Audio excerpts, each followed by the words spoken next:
Hello po mga kakunyang! Magluluto po tayo ngayon ng fried fish meat with taro.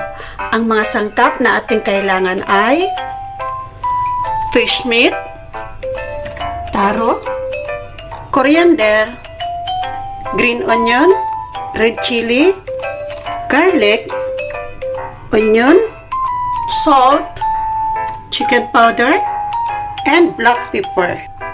Simulan na po natin ang paghahanda ng ating fried fish meat with taro.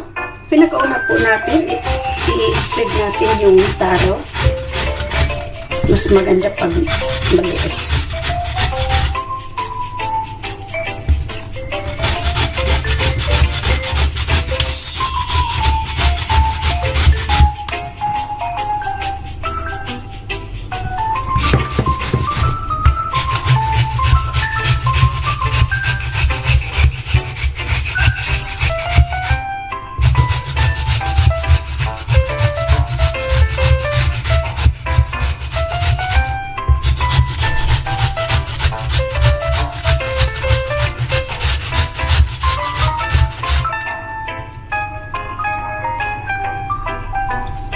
Ayan po.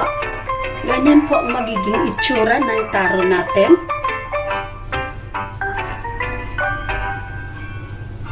Ganyan po, iwain natin ang sibuyas.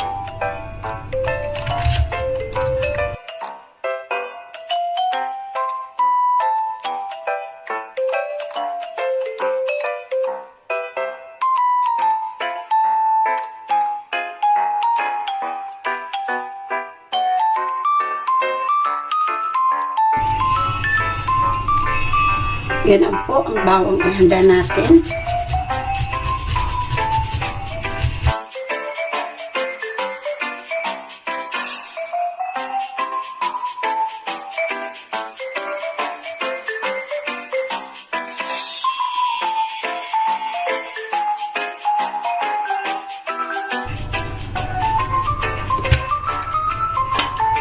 Yan ang sili naman.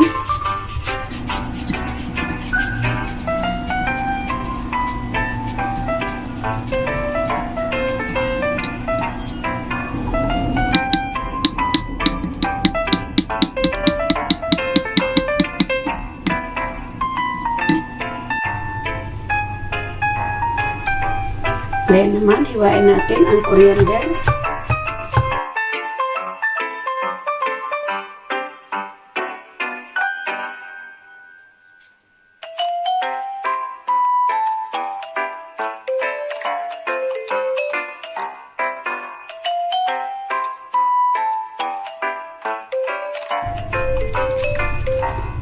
And ang green onion din, hiwain natin.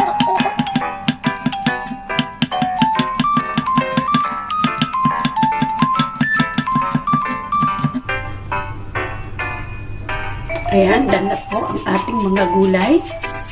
Ayan po, imimix na natin ang ating mga sangkap.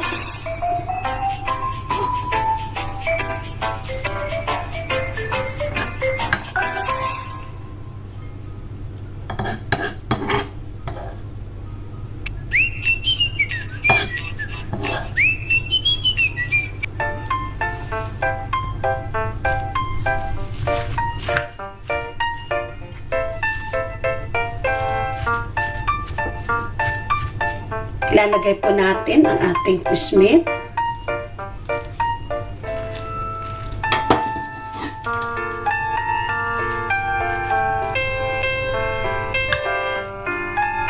Maglalagay na din po tayo ng paminta. Ng chicken.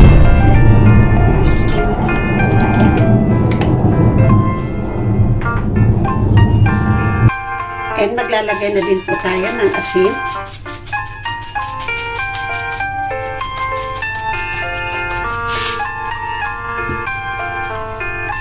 Then ihahalo na po natin siya.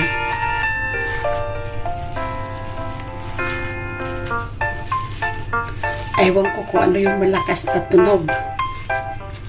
Kung kulog ba yun or may sumabog. Nanginig ako dun ah.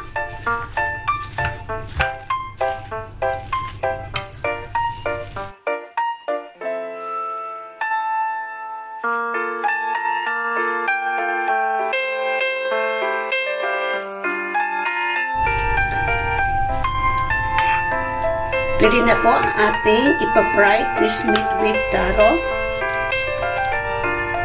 Init na po ang ating kawali kaya maglalagay na tayo ng mantika.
Ayan, luto na po ang ating fried fish meat with taro.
Ayan, luto na po.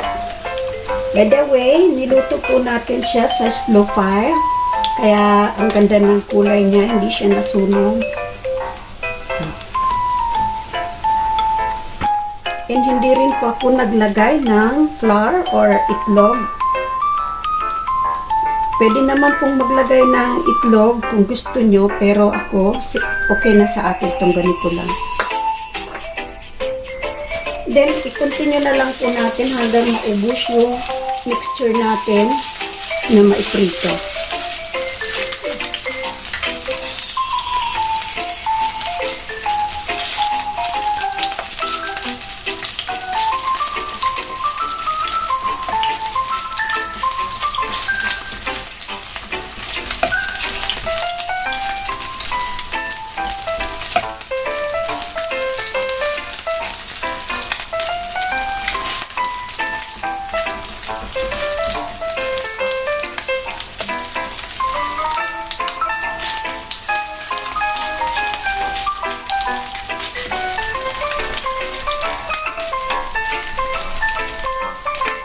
Kailangan po hindi siya masyadong makapal kasi kailangan masiguro natin na luto yung taro natin. Ayan, continuous na lang po natin hanggang maubos natin itong maiprito.